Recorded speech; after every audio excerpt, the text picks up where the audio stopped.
बिस्मिल्लाहिर्रहमानिर्रहीम अस्सलाम वालेकुम डियर स्टूडेंट्स, वेलकम टू रास मैथ्स एकेडमी। आज हम एफएससी आईसीएस पार्ट 2 में मैथमेटिक्स की यूनिट नंबर 1 में एक्सरसाइज 1.1 के फोर्थ क्वेश्चन से आगाज़ कर रहे हैं।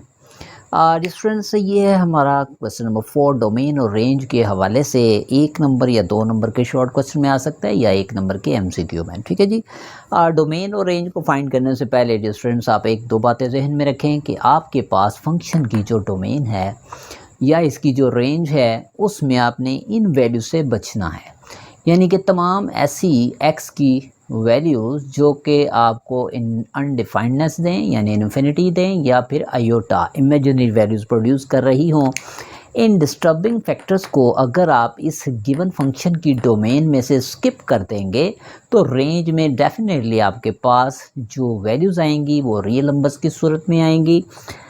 आपने इन दोनों चीज़ों से बचना है, यानी एक तो अनडिफाइंडनेस से और एक आयोटा से। अब in case of linear function, अगर आपके पास जी एक्स एक लीनियर फंक्शन दिया है जिसमें वेरिएबल एक्स की पावर क्या है 1, तो लीनियर फंक्शन की सूरत में ना तो किसी भी सूरत में इन्फिनिटी आ सकता है यानी अनडिफाइंडनेस आ सकती है, ना ही इमेजिनरी वैल्यूज़ आ सकती हैं। इसीलिए इसके लिए तो ये प्रॉब्लम कतई नहीं होगी। तो इसकी जब हम डोमेन लेंगे, domain of g of x होंगे ऑल रियल नंबर्स। ठीक है जी, ऑल रियल नंबर्स आप बेशक इसे मेंशन कर दें, ऑल रियल नंबर्स। ओके जी। और उसके बाद जो इसकी रेंज होगी वो भी ऑल रियल नंबर्स। ओके जी, फर्स्ट पार्ट में तो सिंपली हमने इस तरह से डिफाइन कर दिया। ओके जी, उसके बाद है हमारे पास सेकंड पार्ट जिसमें जी एक्स हमें दिया गया square root of x square minus 4। अब डियर स्टूडेंट्स, चूँकि यहाँ पे स्क्वायर रूट आ रहा है तो स्क्वायर रूट में आपको पता है कि अगर नेगेटिव वैल्यूज़ आ गई तो आयोटा प्रोड्यूस होगा। तो हमें इसकी नेगेटिव वैल्यूज़ से किस तरह बचना है बहुत ज़्यादा मैं डेप्थ में जाके नहीं बताऊंगा, आपको सिंपल वेज में बताऊंगा। स्क्वायर रूट में नेगेटिव वैल्यूज़ किन नंबर्स पे आ सकती हैं, वो नंबर हमारे पास कुछ इस तरह से, आप अगर इसके स्क्वायर रूट के अंदर जो फैक्टर है इसे 0 रख दें तो हमारे पास एक्स स्क्वायर आ गया इक्वल्स टू 4, और बोथ साइड स्क्वायर रूट लेंगे तो एक्स की वैल्यू आ गई +-2। दैट मीन कि अगर हम 2 से स्मॉल +2 से स्मॉल या -2 से जो भी हम यहाँ पे ग्रेटर वैल्यूज सब्स्टिट्यूट करेंगे ना डियर स्टूडेंट्स, इन वैल्यूज़ पे यहाँ पे इमेजिनरी पार्ट प्रोड्यूस होगा, इमेजिनरी फैक्टर प्रोड्यूस होगा जो कि डिस्टर्बिंग है। तो हमें उससे निपटने के लिए फिर यहाँ पे क्या करना पड़ेगा, हमें यहाँ पे कुछ इस तरह से लेना है कि इसमें हमारे पास तमाम के तमाम रियल नंबर्स आ जाएंगे एक्सेप्ट दीज वैल्यूज़, यानी +-2। यानी मैं इसको कुछ इस तरह से लिखूं कि फॉर डोमेन, डोमेन में क्या वैल्यूज़ आ जाएंगी, x will be greater than and equals to +2 and all the values of x which are less than equals to -2, यानी कि +2 के इक्वल और उससे ग्रेटर तमाम वैल्यूज़ आ जाएंगी डोमेन में, और -2 से स्मॉल और उससे इक्वल तमाम वैल्यूज़। अगर मैं इसको स्टूडेंट्स आपको रियल लाइन पे रिप्रेजेंट करके दिखाऊं तो कुछ इस तरह से ये सिचुएशन हमारे पास आएगी, और उससे फिर इसका इंटरवल भी हम देखेंगे कैसे बनेगा। इंटरवल दरमियान में आ गया 0, इस तरफ तमाम पॉजिटिव वैल्यूज़ अप टू +∞ आ गई और इस सब तमाम वैल्यूज़ नेगेटिव अप टू -∞। तो ये हमारा इंटरवल इस प्लस और -∞ के दरमियान लाई करेगा कुछ इस तरह से। समझ लें कि यहाँ पे हमारे पास -2 है और ये हमारे पास है +2 इसी रियल लाइन के ऊपर। तो अब इंटरवल के मुताबिक मैं देखूँगा x is greater than equals to 2, यानी कि हमारी वैल्यूज़ 2 और उससे ग्रेटर इस तरफ मूव करेंगी, और जो लेस एंड -2 वैल्यूज़ हैं वो कुछ इस तरह से -2 के इक्वल और उससे लेस वैल्यूज़ क्या होंगी अप टू -∞, यानी -3, -4, -5, ये -2 से लेस वैल्यूज़ होंगी। तो स्टूडेंट्स, मेरे पास फिर इंटरवल क्या बना,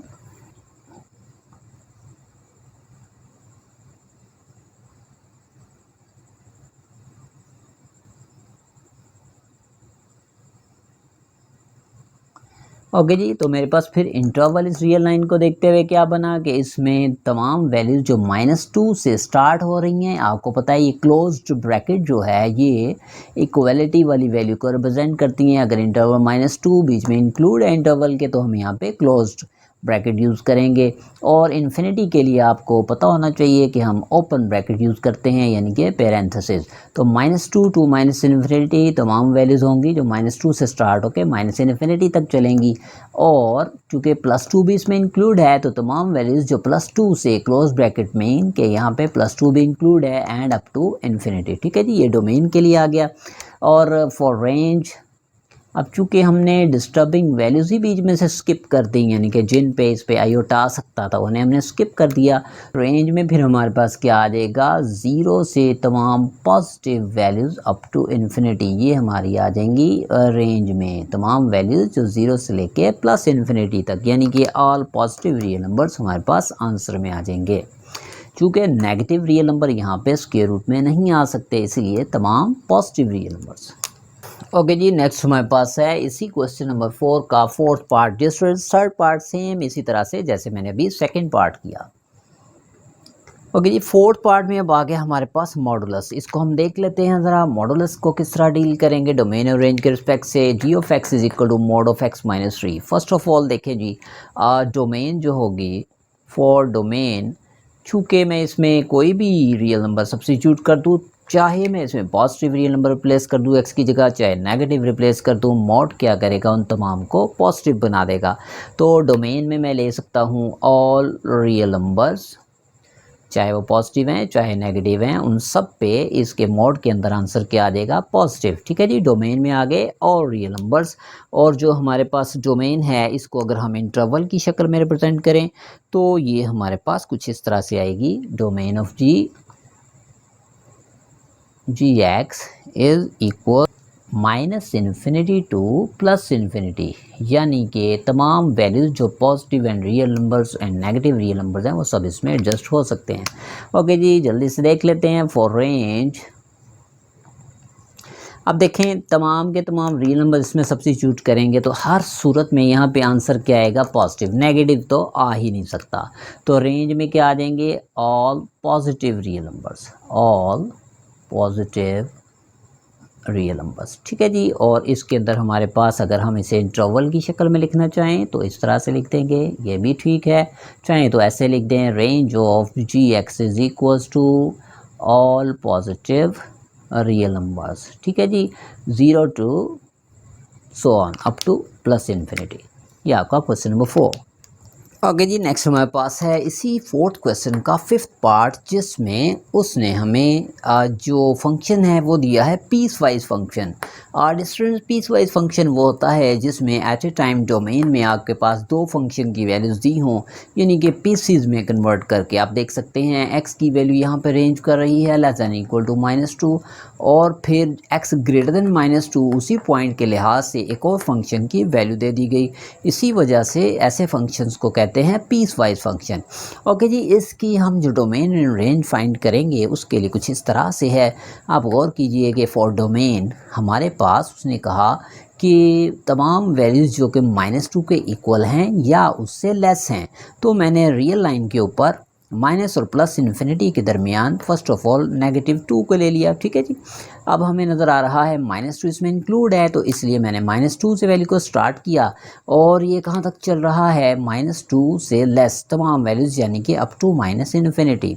तो मेरे पास इसका जो टोटल जो डोमेन के लिए इंटरवल बनेगा उसमें से एक पार्ट कुछ इस तरह से आ गया कि -2 चूँकि इसमें इंक्लूड है, इसलिए इससे मैंने क्लोज इंटरवल से रिप्रेजेंट कर दिया। Up to -infinity open interval. आपको मैंने बताया कि इन्फिनिटीज़ को आप क्या करें, हमेशा ओपन इंटरवल में मेंशन करें। और यूनियन में इसके एक और पार्ट आएगा।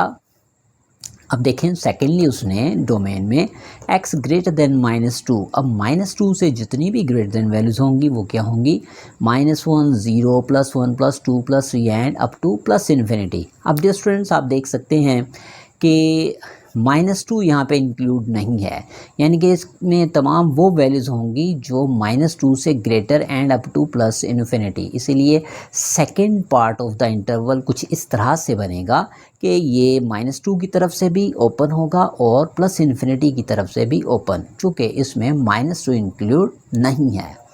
लेकिन अगर मैं इन दोनों को कंबाइनली देखूं तो मैं इसको ऐसे भी लिख सकता हूं -इन्फिनिटी टू प्लस इन्फिनिटी। वो क्यों?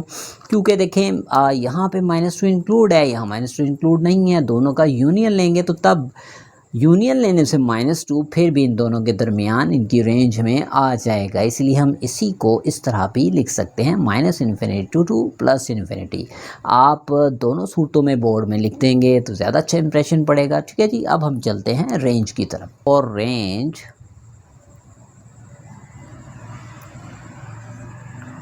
रेंज के लिए भी दोनों इंटरवल्स को यूज़ करेंगे डियर स्टूडेंट्स। मैं अगर लेट्स सपोज पहले x less than equal to -2 पे g(x) का जो उसने फंक्शन हमें दिया 6x + 7, लेट्स सपोज मैं यहाँ पे x की वैल्यू -2 पुट करता हूँ और देखता हूँ कि मेरे पास फंक्शन की वैल्यू क्या आती है।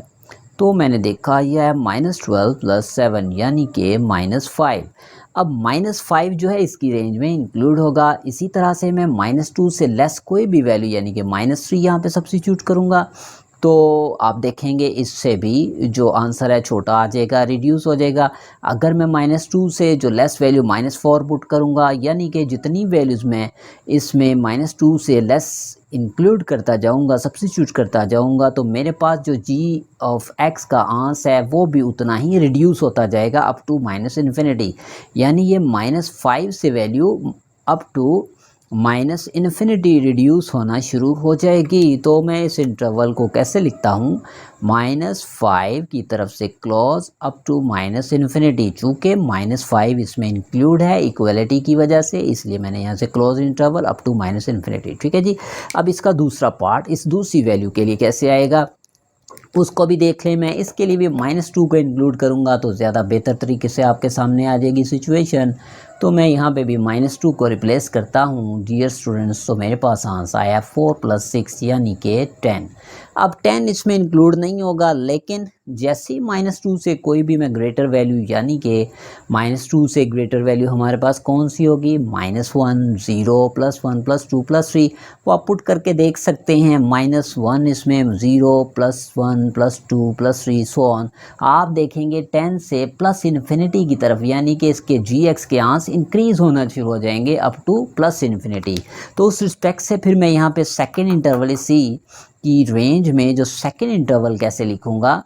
10 टू प्लस इन्फिनिटी। अब डियर स्टूडेंट्स आप देख रहे हैं मैंने 10 को इंक्लूड नहीं किया, दोनों तरफ से ओपन इंटरवल रखा है। चूँकि 10 यहाँ पे इसमें इक्वलिटी साइन मौजूद नहीं है इसलिए 10 भी यहाँ पे मौजूद नहीं होगा। जस्ट 10 से जितनी भी ग्रेटर वैल्यूज़ हैं अप टू प्लस इन्फिनिटी वो इंक्लूड होगी। तो मैं फिर इसको कंबाइन जब करूँगा तो फॉर रेंज मेरे पास इंटरवल कुछ इस तरह से बनेगा -5 टू -इन्फिनिटी यूनियन यहाँ पे 10 to plus infinity. That's it. Okay जी। ओके जी, नेक्स्ट हमारे पास है क्वेश्चन नंबर 4 का 7th पार्ट। इसको बड़ा इजीली हम सॉल्व करेंगे। फर्स्ट ऑफ ऑल इसकी डोमेन के लिए dear students, domain of g(x), अब देखें उसमें उसने खुद ही से हमें हिंट दे दिया कि x not equals to -1। Actually dear students मैंने आपको बिल्कुल स्टार्ट में बताया था कि आपने दो चीज़ों से बचना है, एक तो इन्फिनिटी नहीं आनी चाहिए, दूसरा इमेजिनरी वैल्यूज़ यानी आयोटा नहीं आना चाहिए। अगर हम यहाँ पे -1 इंक्लूड करेंगे तो ये डिनोमिनेटर में 0 आएगा। Anything divided by 0 equals to infinity. इसका मतलब ये हुआ -1 यहाँ पे डिस्टर्बिंग वैल्यू है, डिस्टर्बिंग फैक्टर है, इसलिए इसको यहाँ पे इंक्लूड नहीं कर सकते। सिर्फ -1 ही एक ऐसी वैल्यू है जिसको यहाँ पुट करेंगे तो 0 आएगा। तो डोमेन में फिर हम लिख देंगे ऑल रियल नंबर्स एक्सेप्ट -1। ठीक है जी। जो डिस्टर्बिंग वैल्यू है उसको रियल नंबर में से स्किप कर दें, बाकी तमाम जो वैल्यूज़ आएंगी और रियल नंबर्स वो आपकी डोमेन में आ गए। अब रेंज के लिए स्टूडेंट्स थोड़ा सा समझने की बात है। रेंज ऑफ g(x) वो कैसे आएगी? ओके जी, रेंज के लिए क्या करेंगे, हम इसको थोड़ा सा सिंप्लीफाई कर लेंगे। ये देखें मैं x² + 3x + 2 की स्टूडेंट फैक्टराइजेशन अगर करता हूँ तो x square plus 2x plus x plus 2 इसके पेयर्स बना दिए, तो ये x plus 2 plus 1 into x plus 2, तो ये मेरे पास दो फैक्टर्स विद फैक्टराइजेशन आ गए x plus 2 and x plus 1। तो मैं यहाँ पे इसका मतलब ये हुआ कि न्यूमरेटर में फैक्टराइजेशन के बाद ये जो दो फैक्टर्स आए हैं इन्हें लिख सकता हूँ, डिनोमिनेटर हमारे पास सेम एज इट इज़। तो आप देखेंगे डियर स्टूडेंट्स ये दोनों वैल्यूज़ कैंसिल हो गई और जो मेरे पास बाकी वैल्यू बची है x प्लस 2, जैसे ही मैं इसमें x की जगह पे -1 रिप्लेस करूँगा तो आप देख सकते हैं मेरे पास आंसर क्या आया 1। यानी कि जो x की वैल्यू यहाँ से हमने एक्सक्लूड की है, स्किप कर दी है रियल नंबर्स पे, मैंने ये चेक किया कि उस x की वैल्यू पे रेंज में क्या आंसर आता है, तो उस आंसर को रेंज में से भी स्किप करना पड़ेगा। ठीक है जी। तो फिर रेंज ऑफ gx हमारे पास क्या आ गई, रेंज ऑफ gx के लिए फिर हम लिखेंगे ऑल रियल नंबर्स एक्सेप्ट +1, यानी कि जो -1 जिसको हमने स्किप किया है डोमेन में से, उस -1 के यहाँ पे सब्स्टिट्यूट करने से जो हमारे पास आंसर आएगा उसको जस्ट रियल नंबर में से स्किप कर दें, बाकी तमाम रियल नंबर्स आपके रेंज में आ जाएंगे। डियर स्टूडेंट्स बिल्कुल इसी तरह का क्वेश्चन नंबर 8 है, लेकिन मैं वो भी आपके सामने कर देता हूँ क्योंकि ये दोनों part as compare to other question ज़रा इम्पोर्टेंट हैं। ये हमारे पास है 8th पार्ट, इसमें आप देखेंगे हमारे पास बिल्कुल 7th पार्ट जैसा ही है, लेकिन ये मैं आपके सामने इसलिए कर रहा हूँ क्योंकि ये पेपर पॉइंट ऑफ व्यू से एक इम्पॉर्टेंट क्वेश्चन है। 7 और 8 सेम है, बिल्कुल उसी पैटर्न पे चलते हुए देखें जी। सबसे पहले हम डोमेन देखेंगे जी एक्स की क्या होगी, उसने खुद ही हमें हिंट दे दिया कि एक्स की वैल्यू 4 नहीं सब्सिट्यूट कर सकते, चूँकि 4 यहाँ पे सब्सिट्यूट करेंगे तो 0 आ जाएगा डिनोमिनेटर में, और आपको मैंने अभी बताया कि anything divided by 0 gives us infinity, और इन्फिनिटी से तो हमें बचना है यहाँ पे। तो डियर स्टूडेंट्स मैंने लिख दिया डोमेन में all real numbers accept this +4, चूँकि 4 पे यहाँ पे 0 आएगा डिनोमिनेटर में, तो डोमेन में इस 4 के अलावा आप कुछ भी पुट करके देख लें, आपके पास आंसर एक रियल नंबर ही आएगा। ओके जी, नेक्स्ट हम देख रहे हैं इसकी रेंज। ठीक है जी, रेंज को भी हम जिस तरह अभी 7th पार्ट हमने किया उसी की तरह से हम यहाँ पे सिंप्लीफाई करके रेंज को बड़ी इजीली फाइंड कर सकते हैं। डियर स्टूडेंट्स हम अगर इसकी सिंप्लीफिकेशन करें, एक्स स्क्वायर -16 जो आ रहा है, एक्स स्क्वायर -16 ओवर x -4, मैं इस पर फॉर्मूला अप्लाई करूँगा, ट्रिग्नोमेट्रिक फार्मूला हमारे पास, जो x + 4 इंटू x -4 और नीचे हमारे पास x -4, ये दोनों फैक्टर्स कैंसिल, यहाँ मैंने फार्मूला अप्लाई किया जिसकी वजह से ये कैंसिल हो गए और रिमेनिंग रिजल्ट इज़ x + 4। अब डियर स्टूडेंट्स आप देख सकते हैं कि अगर मैं यहाँ पे ये जो हमारे पास 4 था इसको अगर सब्स्टिट्यूट करता हूँ x की जगह पे 4 को, तो मेरे पास आंसर क्या आया 8।